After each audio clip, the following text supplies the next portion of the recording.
everyone, and thank you for watching. As you can see behind me, there's a rice field, and here in Japan it's rice harvesting season. It's actually September 11th today, and you can see on this side they've already harvested some of the rice.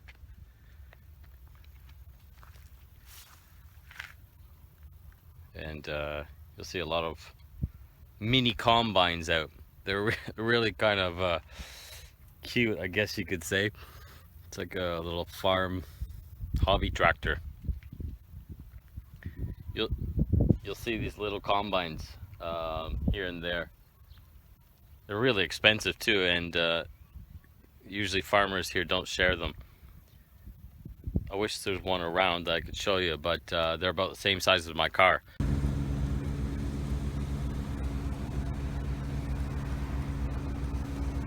As you can see, the field's not really that big, so a couple hours in they can have it all harvested. Anyway, I've got the E46 here, and as I mentioned in a previous video, I had a little scrape along the side. So I've managed to get it to the point where I'm pretty satisfied with it. I don't want to spend any more time on it. The reason why I took on the project myself in the first place, after looking into insurance, I realized that we changed our policy and it didn't cover this. And when I had an estimate done for the repair, the estimate was about the same price as I could buy this car again for. So for a couple $100, I decided to do it myself. Took longer than I thought. One reason for that is I had problems with the paint. There's a chemical reaction, and then I had a little bit of problem with the clear coat. Anyway, I'll show you what it looks like. So here's the front door, and there's you can see a reflection of my watch. Come over here. Trim's still scratched up, but I'm not going to replace that.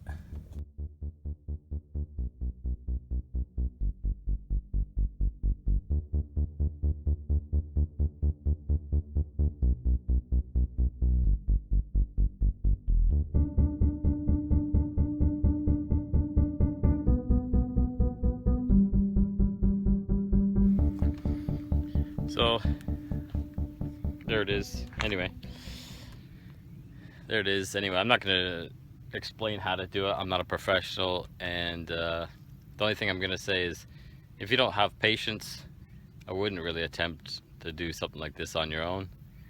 It's probably worth the money just to save yourself time and the headache later. I spent a lot of time on it. Had a bit of extra time in the summer, less work for me. But if I didn't have that time, I wouldn't have been able to do it. But I'm not a patient guy, and this is quite a challenge for me, but I tried it anyway, and I think I did all right. But that brings me to another kind of dilemma, and it's whether to change my car or not. In Japan, they don't really cater to, the system doesn't really cater to keeping your car for a long time.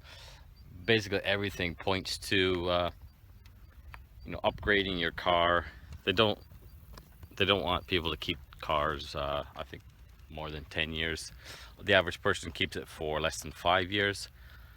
In Japan, when the car becomes 10 years old, the tax goes up 10%, and already the tax is fairly expensive. I think I believe it's May or June, you've got to pay a tax based on the engine size.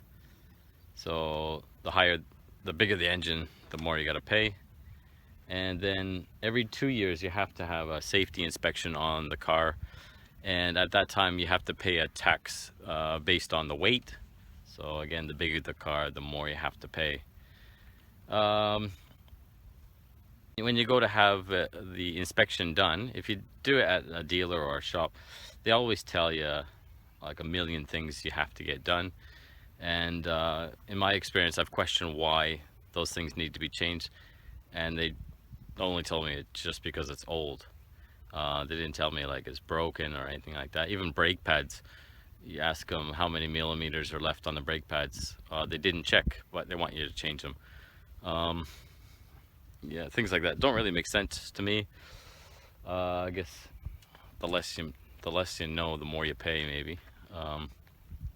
Anyway, two cars that I am considering. One is the Hachiroku.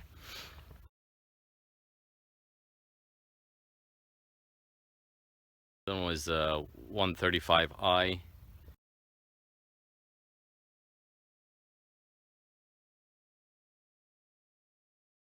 Why those two cars? Front engine, rear wheel drive.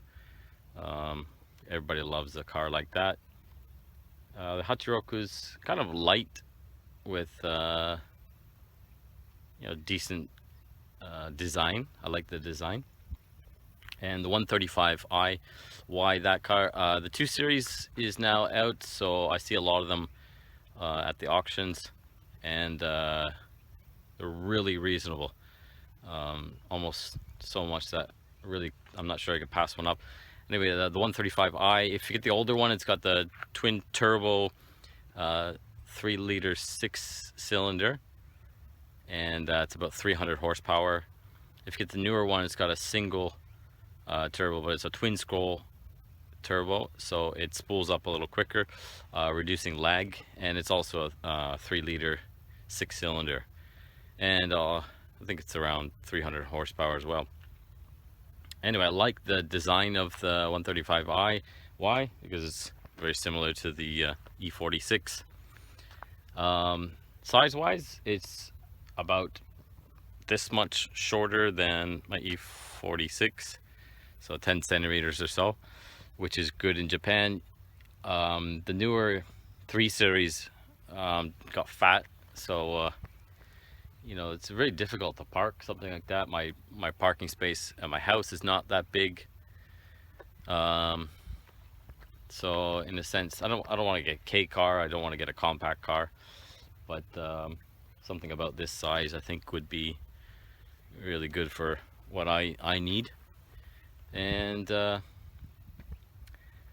the only problem is with the 135, if you get the older one, they've got the older bumpers, and I really like the 1M bumper. So and you can buy them with the 1M bumper. Somebody swapped them out. Yeah, you can buy them depending on what you want, but the 135i you could buy anywhere between well, let's say $15,000 and $30,000. So when I bought this car, I planned on keeping it for a long time. Love this car. It's in good shape mechanically. There's nothing wrong. The only thing I would say about it is a little bit of trim on the inside, the interior. It was 12 years old, so some of the plastics are not holding up, but other than that, I just put new tires on it, and mechanically, like, the engine is solid. I've changed a valve cover gasket in it, and I've put new brakes on it this year, the new tires. Wow, almost broke my phone. That was a save and a half.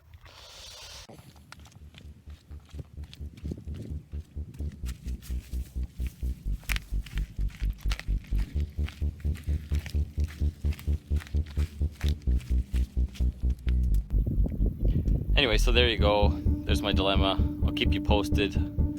I'd like to take a 135i out for a test drive, the newer and the older one, and Hachiroku if possible, so maybe I can get that on video. Thanks for watching, and take care.